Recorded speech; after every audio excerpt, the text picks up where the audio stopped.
Thanks for joining us today for our latest webinar. This one, we're going to talk about balancing technology and human touch in healthcare talent acquisition. AppleChat works with healthcare organizations in the US and Canada to help them find and hire more nurses. We specialize in sourcing nurses from outside of the job boards with a focus on passive nurse candidates. And we can reach, in fact, up to 70% of all nurses in any market. So that lets us get to an entirely new audience of nurses for our clients' vacancies, which is, of course, very interesting to them. We know this works because our clients consistently tell us that most of the applicants we bring them are new to them. It's not just a rehash of candidates they've already interviewed before or talked to before. As an example, Kim at Overlake Medical Center in Bellevue, Washington, she tells us she loves our methods because our candidates that we bring her tend to be more diverse than the applicants they receive from other sources. So to find out more about AppleChat and our sourcing and screening methods, you can visit my online business card. It's applechat.healthcare.com/Patrick, and you can connect with me there. You can also find out about all of our past webinars. You can watch our past webinars on nurse recruitment, sign up for future free online events. You can join our Nurse Recruitment Secrets Facebook group, our Healthcare Recruitment Leaders Exchange, and we also have a newsletter that you can sign up to there as well. So please do reach out to us there. So as I said, I'm Patrick. I'm the Chief Operating Officer of AppleChat Healthcare. I'm happy to be hosting this event today. And we have two very special guests with us today from AHSA, Bev Colan and Jay Sage. Welcome to Bev and Jay. Thanks for joining us. Yeah, thanks for having us. Just a little bit about both of them. Bev comes to us with 25 years of experience in recruitment, sales, international business, marketing, and management. Since 2001, Bev has been working in healthcare staffing. She's worked from allied health recruiting to launching and overseeing one of the first healthcare MSPs. Bev is currently an executive vice president with AHSA. So welcome again, Bev. Thanks for joining us. Thanks, Patrick. And Jay started in the recruitment staffing industry in 1999. He has spent more than half of his career in healthcare, and he previously worked as a clinician himself in occupational therapy and also served in the US Army. And Jay's with AHSA as a senior vice president. Thanks, Jay, and welcome as well. Thank you. Glad to be here. So I encourage everyone to reach out to Bev and Jay. Their contact information is on the screen. You can reach out to them on LinkedIn or by email if you have questions or want to engage them on these important topics later as well. So thanks again, both of you for joining us today. We know that, and Jay and Bev and I have talked about this leading into this webinar. We know that obviously there's a huge need. Everyone in healthcare talent acquisition needs to embrace technology. Everyone's looking for ways to do things better, faster, get better results, get ahead of the competition, and also reduce our own workload and the volume, to deal with the volume that we have on our shelf and the pressures with so many vacancies.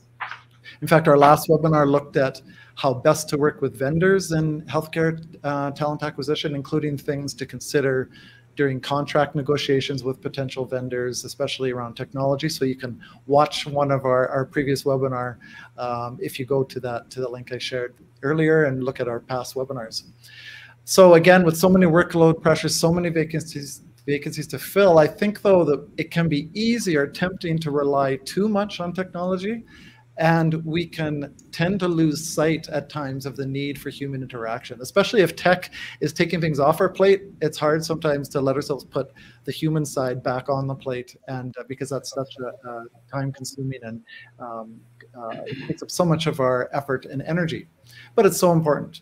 So today we're going to talk about that, and Bev and Jay bring so much experience and knowledge of this conversation, of this topic to this conversation.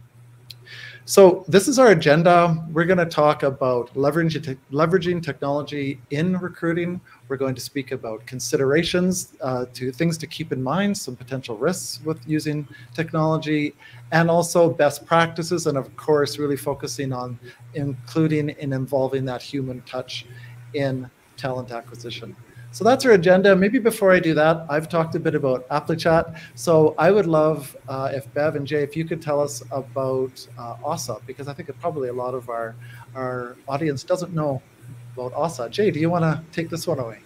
Yeah, sure, happy to. So AHSA, we are celebrating our 20th year this year. We were launched in 2003 in Traverse City, Michigan, and we have always been a management company. So we are focused on healthcare specific contract labor management, by and large, has been the crux of our business. But for the last 20 years, we have been advising large healthcare employers on talent acquisition and labor management solutions, vendor management, cost savings, and overall just how to do a better job of increasing their talent pool, whether that be with more effective contract labor usage and management or internal, sort of FTE talent acquisition strategies.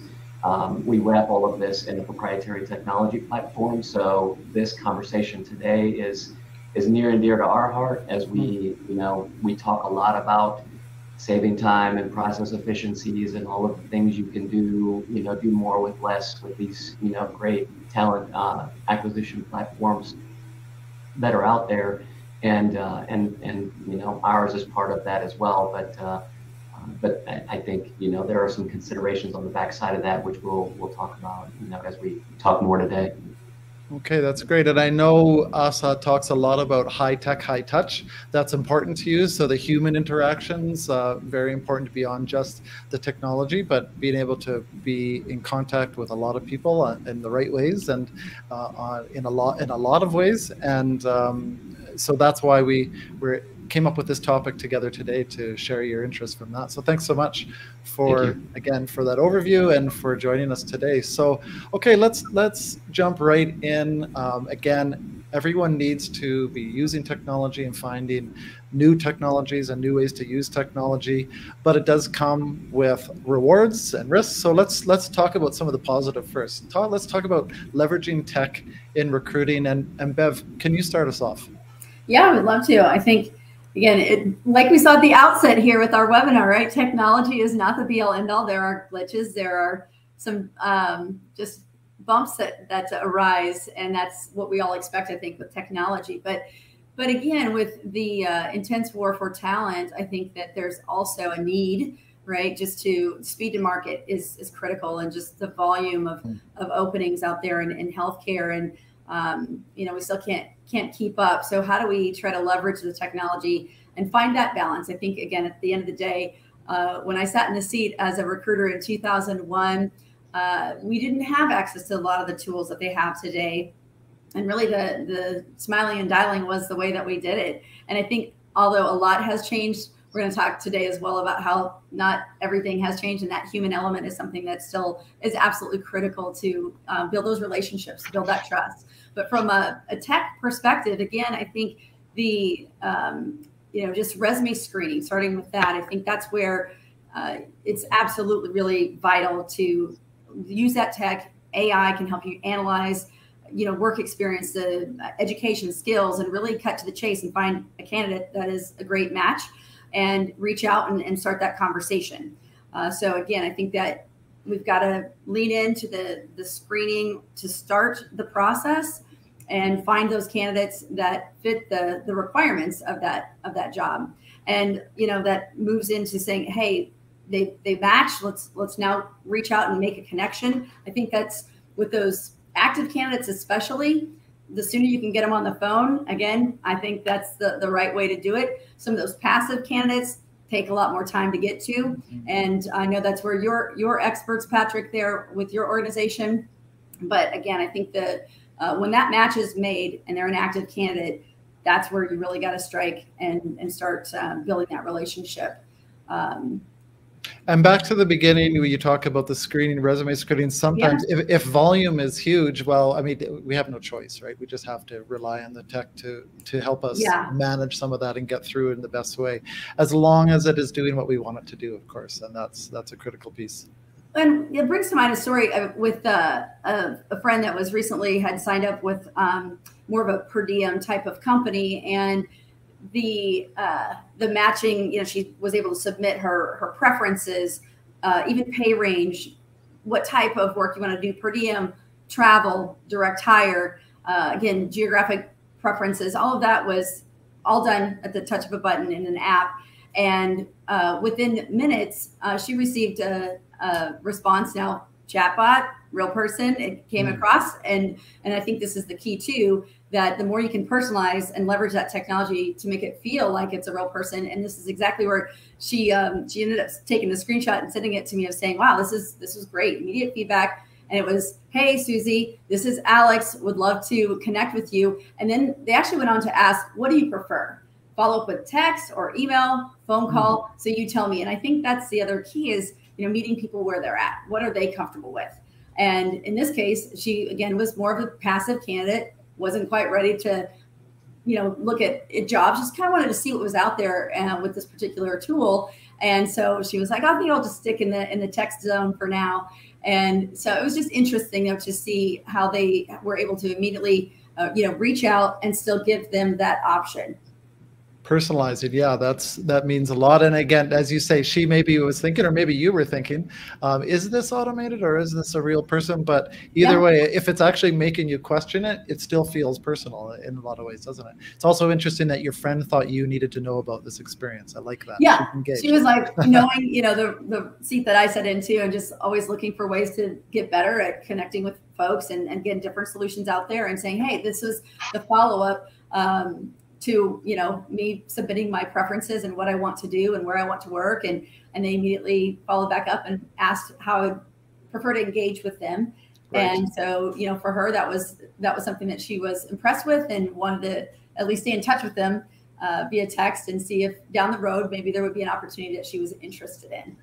Well, and cool. Doesn't that then speak to, the idea of your employer brand, right? What one person tells somebody else when they have a good experience, one person's probably going to she'll probably tell a few more folks, you're not even in that skill category and you just happen to have caught the story. So I think that speaks to, the overarching theme of what we're talking about today. It's don't let your candidate pool, get lost behind a wall of tech platforms. And even if it is a chatbot, if it's done well, it's a good candidate experience, right? And this is why this matters. That's interesting. Absolutely. I think that's that whole, like you said, that customer experience, not just the customer service that we all expect. It's that experience that she was already feeling positive about. And to your point, Jay, she's going to go out and tell her friends about it.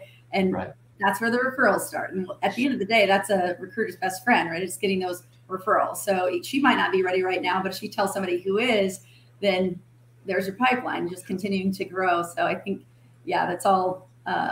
Or she'll come back herself one day if her experience was good. And when she's ready, she'll come back if she had a positive memory of that.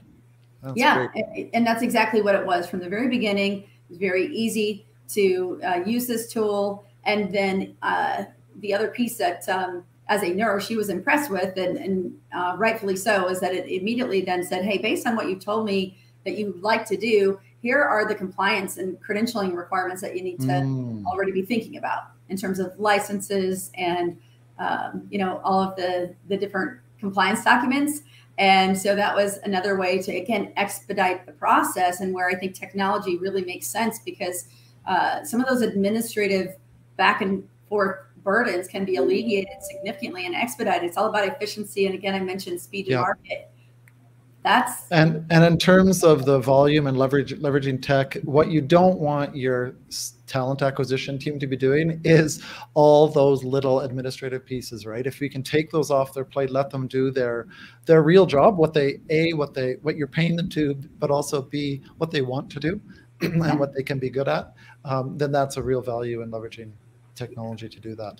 And that, again, thinking back to the day when I would recruit, there were a lot of those pieces. And even working and talking with recruiters today, they love the connection still with the candidates, but not all of that back and forth with the paperwork and the administrative burden. So again, that makes them happier, enjoy their job more. That's going to come out in the conversations with their candidates. And I think the next thing that I'm staring at here is that pre-employment assessment. I think that's another area where, again, you can push that out. You can leverage the technology to ease that burden. The tech can evaluate the skills, the ability, the cognitive abilities, all of the personality traits, whatever it is that are important to that particular role that you're hiring for. And again, the more we can kind of take some of that off the recruiter's plate and let them do what they love and what they're best at, which is hopefully, again, building those relationships and making those personal connections with people, that's going to be a win-win.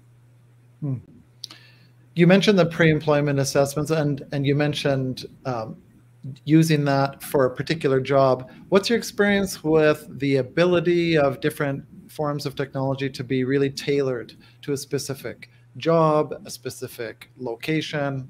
That's important, right? We want to get as specific as we can, and if we're going to use tech to help us. Yeah, I think that's an ongoing theme throughout this is, again, tech should be there to augment, not to replace, and the more specific, the better, because you'll see as, you talk about some of the challenges with different data sets that might have biases and different things that could be, again, on the negative side, on the risk side of that equation. So I think that the more specific you can get, the better, and that will help you find the more qualified candidates, right? So being general is not going to result in near as effective results as if you can really hone in on, the years of experience, the type of equipment, the types of, patients that they're going to be dealing with, all of the specifics, beyond even just the pay and the location. It's that particular job. What's it going to take to be successful? And even some of the soft skills, that you're looking for to fit in culturally in that organization.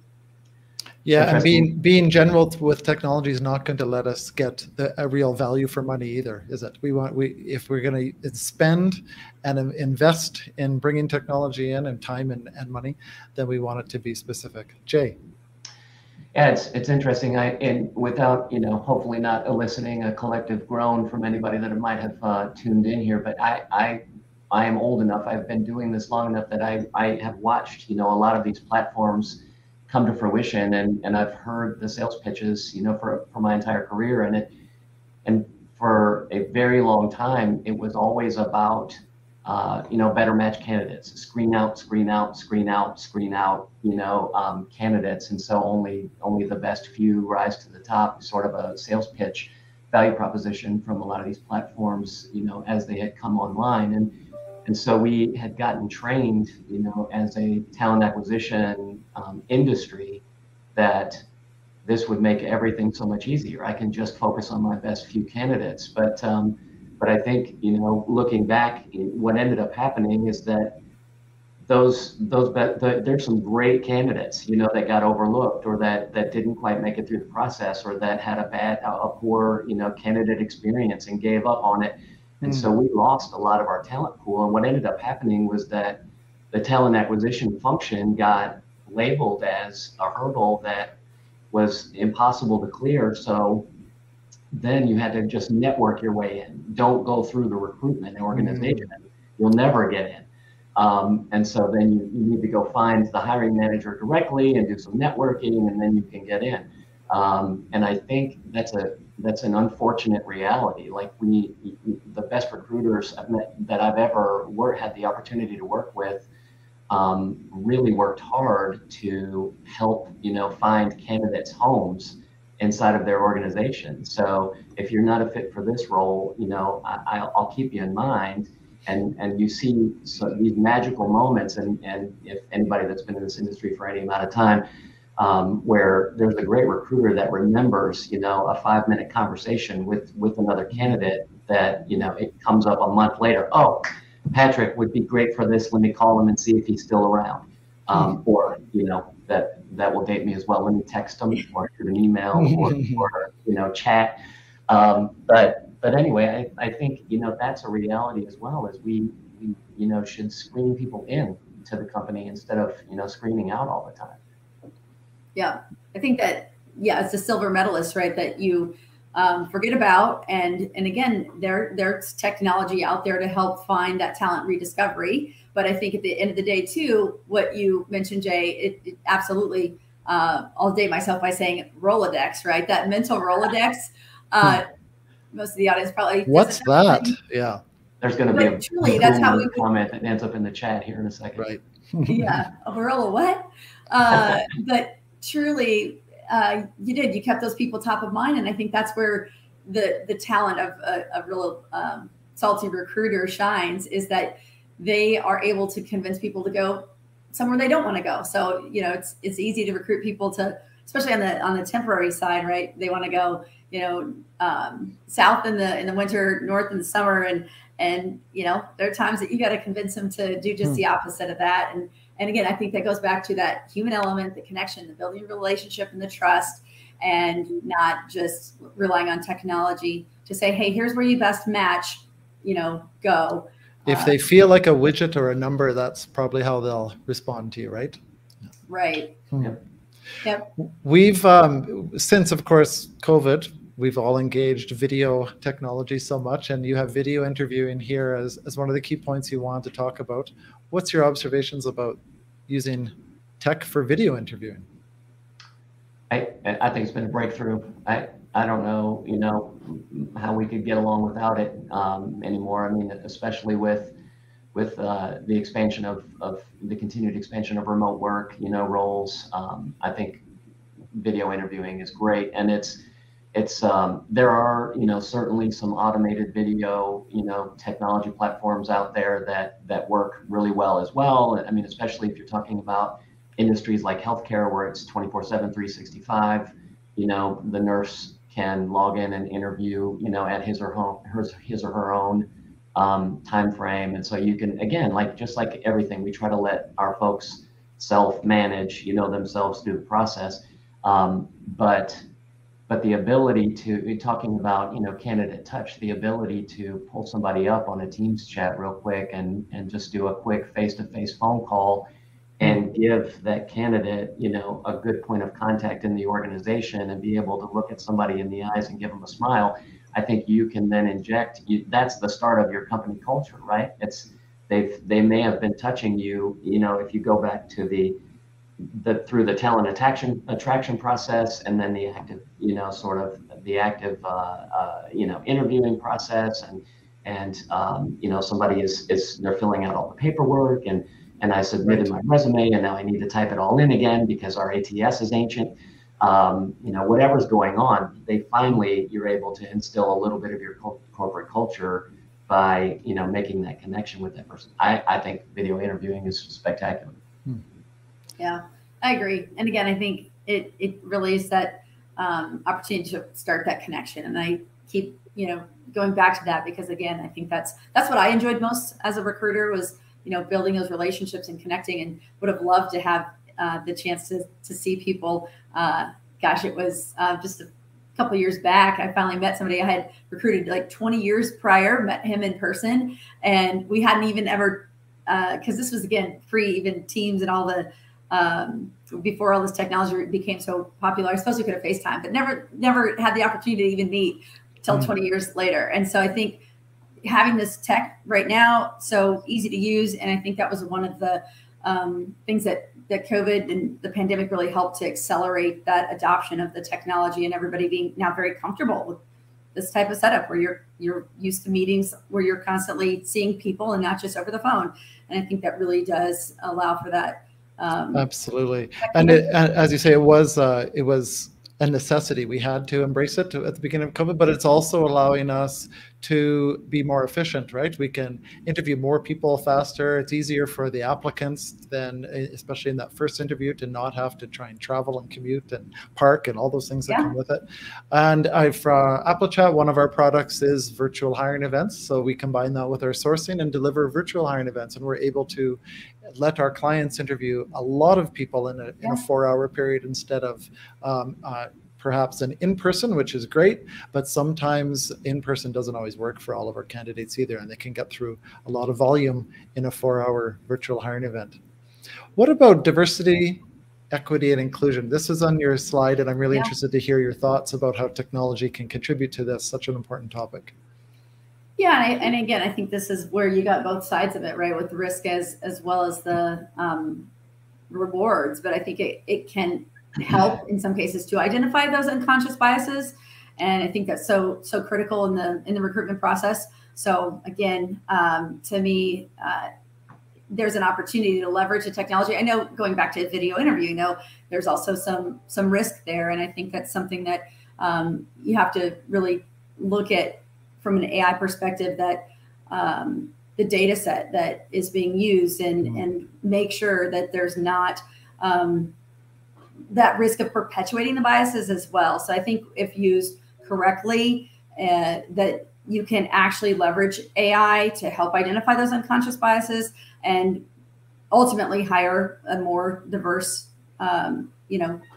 pool of people, which I think there are tremendous benefits to that from a just overall productivity of your organization, your culture. I think there's just, again, a lot of reasons why we want to focus on that, but I think there's an opportunity to use it. You just have to be careful. There are risks as well. Okay. I agree. I think we are in the middle of learning a lesson about that. I think everybody's initial reaction was AI and ML, we are going to be able to take, the human error, and unconscious bias and conscious bias, out of the equation, with our hiring decisions. And then we realized that it was still there because we told the machine what to do, to get started with, and we loaded that initial data set. And so it was off to the races with the biases that were loaded in at the beginning. Okay.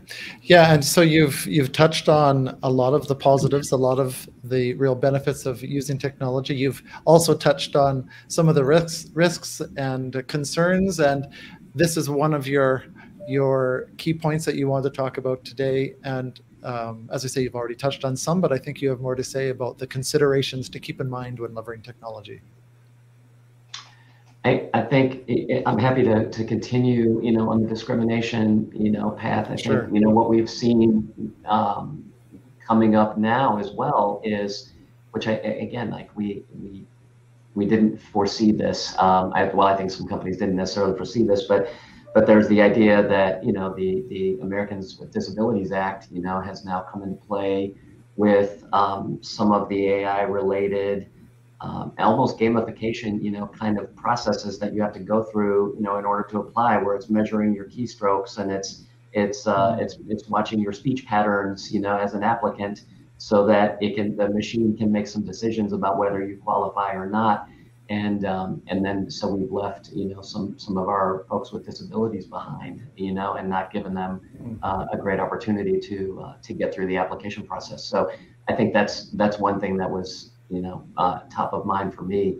And certainly, the lack of human interaction, that's what we're talking about, this whole, sort of conversation. I think the pitfall is, I've already touched on the idea of company culture, and we talked about, the employee experience and quicker referrals, all of those things that tend to come with, giving that candidate somebody else, or some sort of opportunity to talk with somebody inside your organization.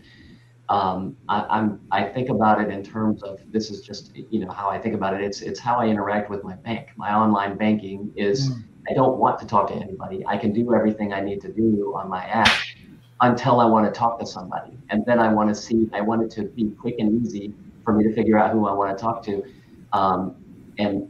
And that's just a transactional, sort of a relationship. This is an employer-employee relationship. Right. So that it should be a little more than that, right? So Bev, we were having this conversation yesterday afternoon. Yeah, absolutely. And I think that inaccuracy piece is, again, it's not perfect, right? We're just trying to get logged on to the webinar. We got glitches, right? And there's technology challenges to be expected. I think we all experience that daily, it feels like. But I think one recent conversation I was having with a friend that was applying, already had an interview, and yet had to go and, apply and just through the resume screening process was actually a thanks but no thanks letter was sent her way, like, hey, you don't qualify for this position that you're applying for. And she already had the interview and had talked to the hiring manager. And of course, they hadn't also shared that they had this kind of AI in the background that was going to potentially create this problem. And I think just that transparency is important, and telling people, hey, don't worry about it. You have to go through the process, but there's a chance that, I know you don't have maybe the exact number of years of experience, but you're good because it's the right experience. And So just heads up, if you get an auto-generated letter, don't sweat it. But instead, she didn't know that. She gets it. She has a heart attack. She's like, what? I'm kicked out. Calls a hiring manager that she already had the interview scheduled with. And he's like, yeah, sorry. It's just part of the process that we have to go through. I should have given you a heads up and let you know. Sorry about that. But we'll see, tomorrow at 3 for your interview. So again, I think those, that inaccuracy, that tech is not perfect. Right. And that sounds like an example that could be fixed if there's just enough attention put to it, right? It should be able to be fixed. Even as something as simple as, I was going to use that example of the automated text messages. If someone gets a text with their, the field for their name incorrect, does it make it super obvious that this was automated, or that they get the text at the wrong time? All those things, they all contribute, especially for people who are at the beginning of the process with an organization. They contribute to those first impressions that are so hard to shake down the road. So true. Yep. Back to that candidate experience, right? It's really critical that throughout the process that they're feeling loved, and that they belong in this organization. Not, sorry, you don't cut it. And so it really does matter to go back and analyze if you are using technology in this way, that, hey, is it working? And if you are having these issues, and again, just based on his reaction, like, yeah, sorry, should have let you know. Obviously, this is not the first time. So we need to go and try to address the root cause and fix it, so that we're not losing those candidates that, in her case, like I said, she had already got the interview secured through a personal relationship. But I know we all have several other examples of those candidates that have received that auto-generated, and they bounce. They're not going to continue to follow up or reach back out and say, wait, I don't think this is right. I know you require, 2 years of experience, but I have 1 year at a level 1 trauma center. That should trump that, minimum requirement. So again, I think that you have to constantly evaluate, is this working? And if not, we might need to make some adjustments. And again, with candidate experience, especially working in healthcare, with every applicant can get 5 job offers tomorrow if they want them. Yeah. Any little thing to push them away from you is you've got to try and avoid those. So that sounds like a great example, especially like you say, if we knew it's happening and it could happen again, you either need to warn them or fix it but warn them in the meantime. Yeah. And I think we touched on the discrimination, but even like the privacy violations, like some of that information that is collected that can be sensitive and personal about biometric data without consent, and that leads to legality issues, and so again, just being mindful, being aware what's being collected, how that's another piece that I think is needs to be taken into consideration, because it can be problematic for sure. Yeah, how often do we hear, at least I do, of a company that had a hack, right? And suddenly they have to announce that their client's data was mistakenly released to the public. So obviously, anytime you use technology and there's a way to get in from the outside, potentially, that you want to know what you're collecting, why you're collecting it, if you're only collect it if you really need it, and then of course, bring in the experts on the security side. Any other experience about that piece? The privacy violation side of it? No, okay, great. So those are some important considerations. There's obviously, as we said, there's risks that come along with the rewards. That's really valuable to think about. Let's focus on the positive. Let's focus on best practices, how to use technology, but also bring in that human perspective. You've peppered your comments throughout the presentation with this already, but I know you have more to share about this idea and some advice for our viewers. Who would like to start this one off?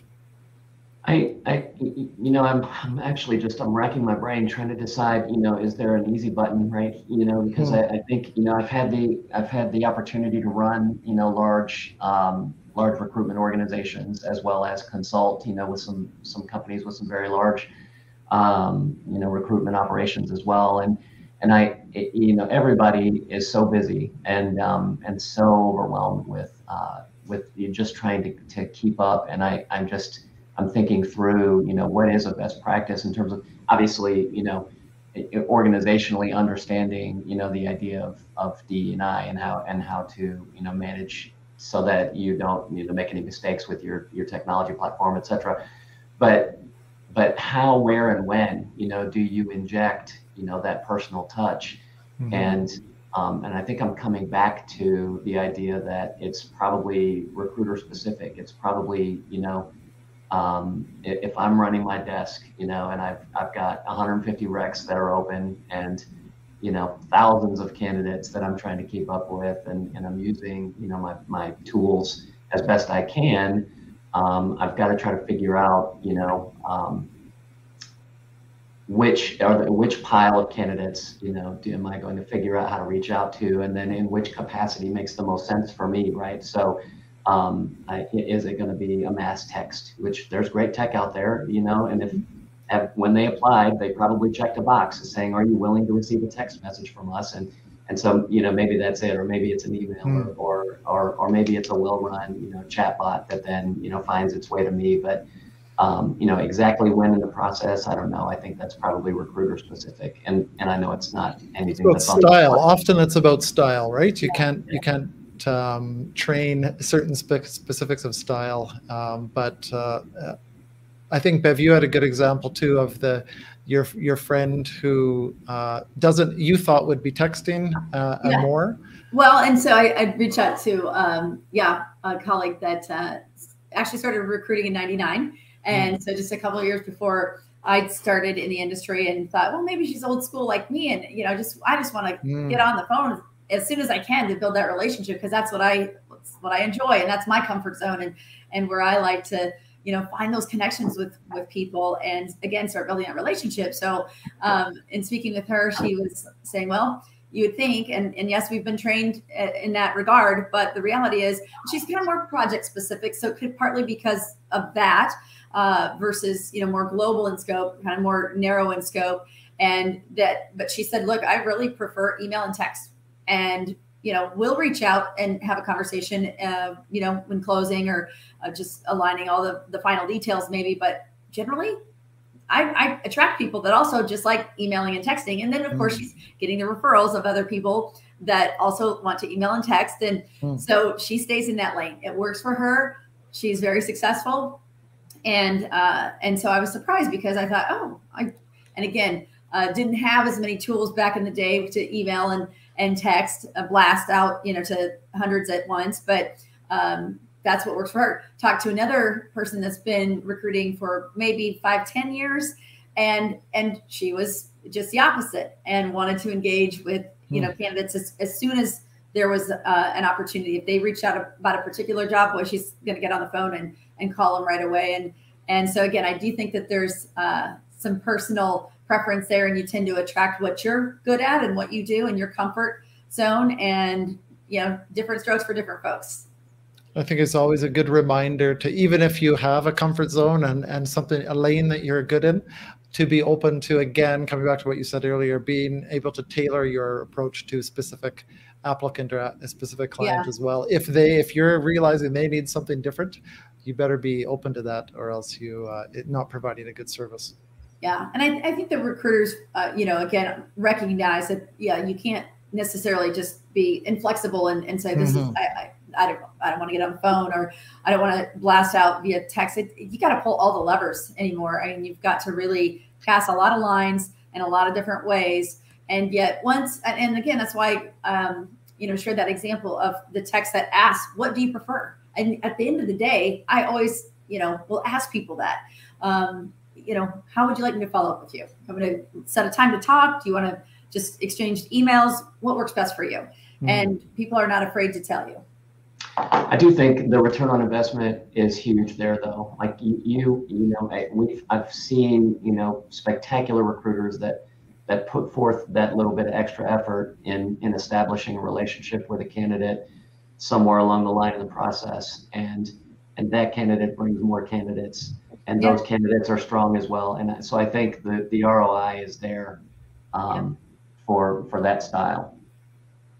That engagement, right, drives the referrals. And again, that's a recruiter's best friend. And I agree. I don't think you can get to that level of engagement and become that trusted advisor that I think most recruiters want to become with their candidates without having the conversations and building that relationship. So yeah, I agree that engagement really drives the referrals, and again, just keeping that and building on that relationship so that after you recruit them, you still stay in contact. I think that's the piece that we talked a little bit about, the life cycle.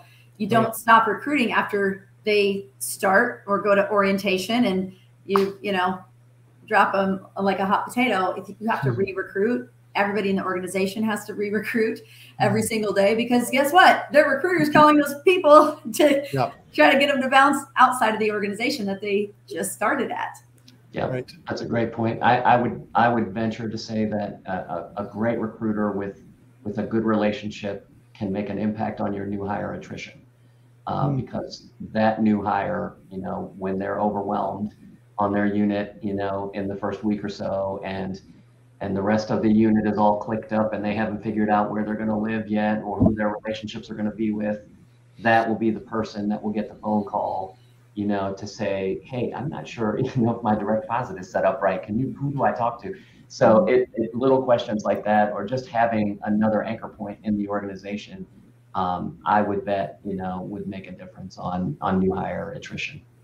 And I think obviously tech can be used for those processes. On a recent webinar, we talked about the reaching out every 30, 60, 90 days, or the first period of a new employee. You can use tech for that, but obviously still there needs to be a human element to that, right? They want to feel that someone's actually interested and you didn't just push a button and send the automation. So again, I think there's a temptation when everyone's so busy to let tech do it, right? So that we can focus on other things. But you've well described the value and the return on investment for building that relationship. Yep. Anything else you want to say about the best practices? Oh, let's see, what have we not covered?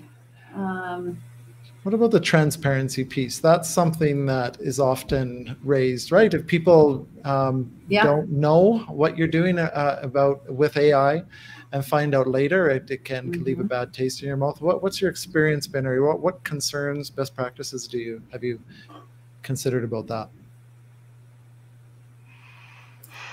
Well, I think it's, again, just in the one example that I had shared, not knowing that there was a AI that could potentially, kick out the thanks but no thanks letter based on the fact that they already had the conversation about experience and knew that this was just a formality.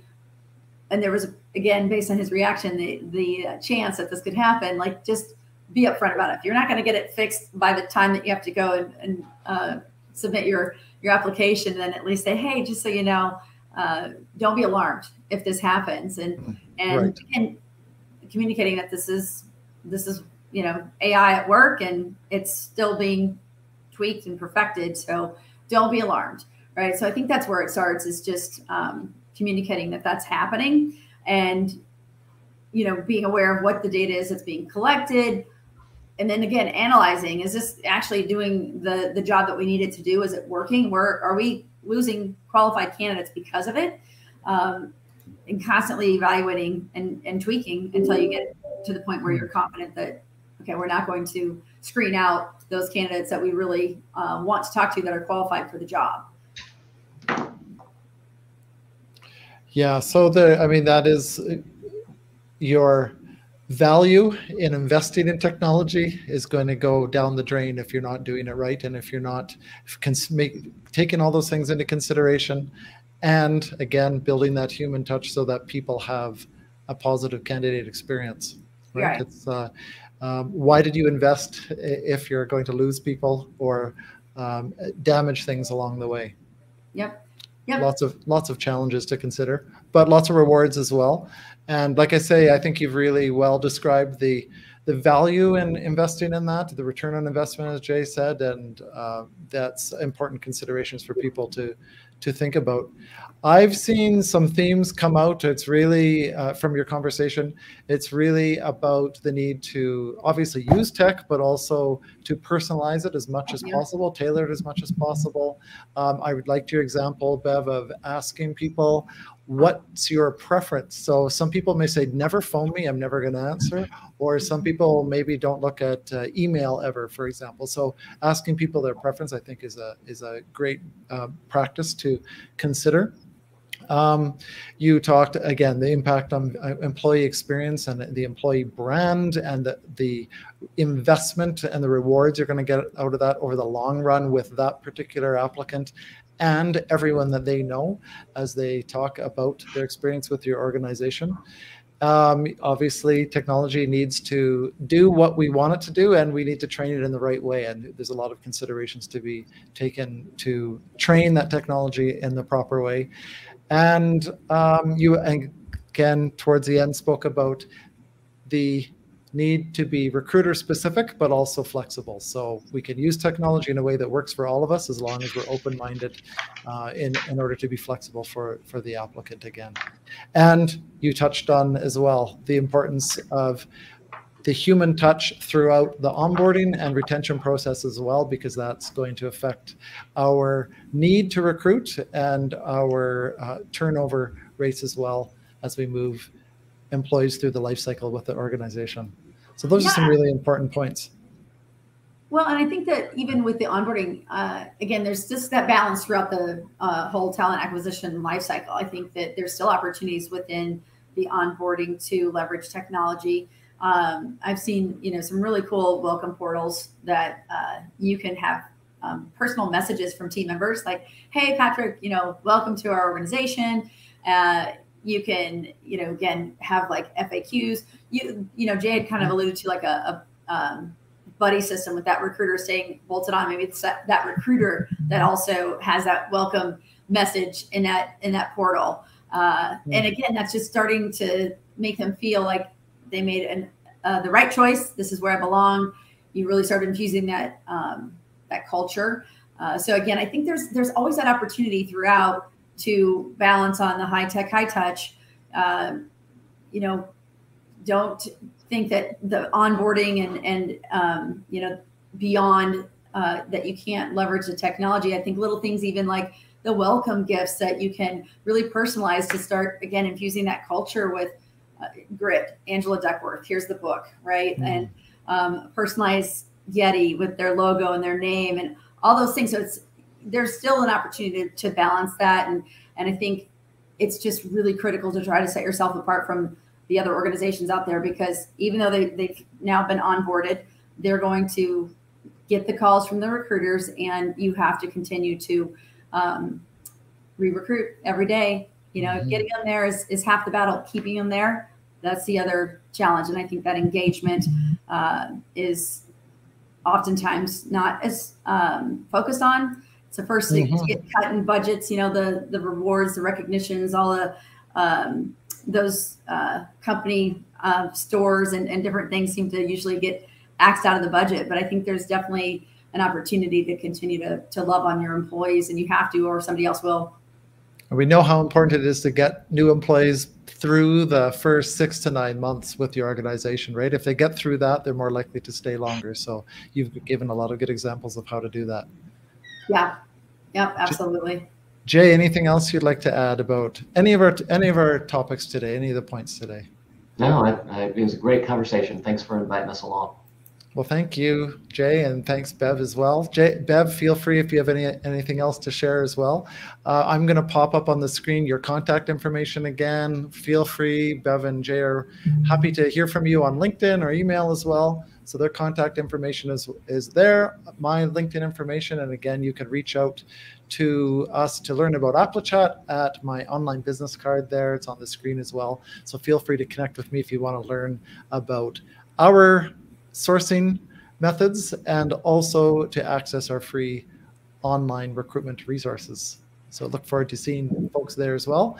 We host these webinars every 3 weeks or so, so stay tuned. We always announce them in LinkedIn and Facebook, and we'll be streaming them on all those platforms as well as YouTube. So please stay tuned for those. And then you can also watch our past webinars as well in our library on our website.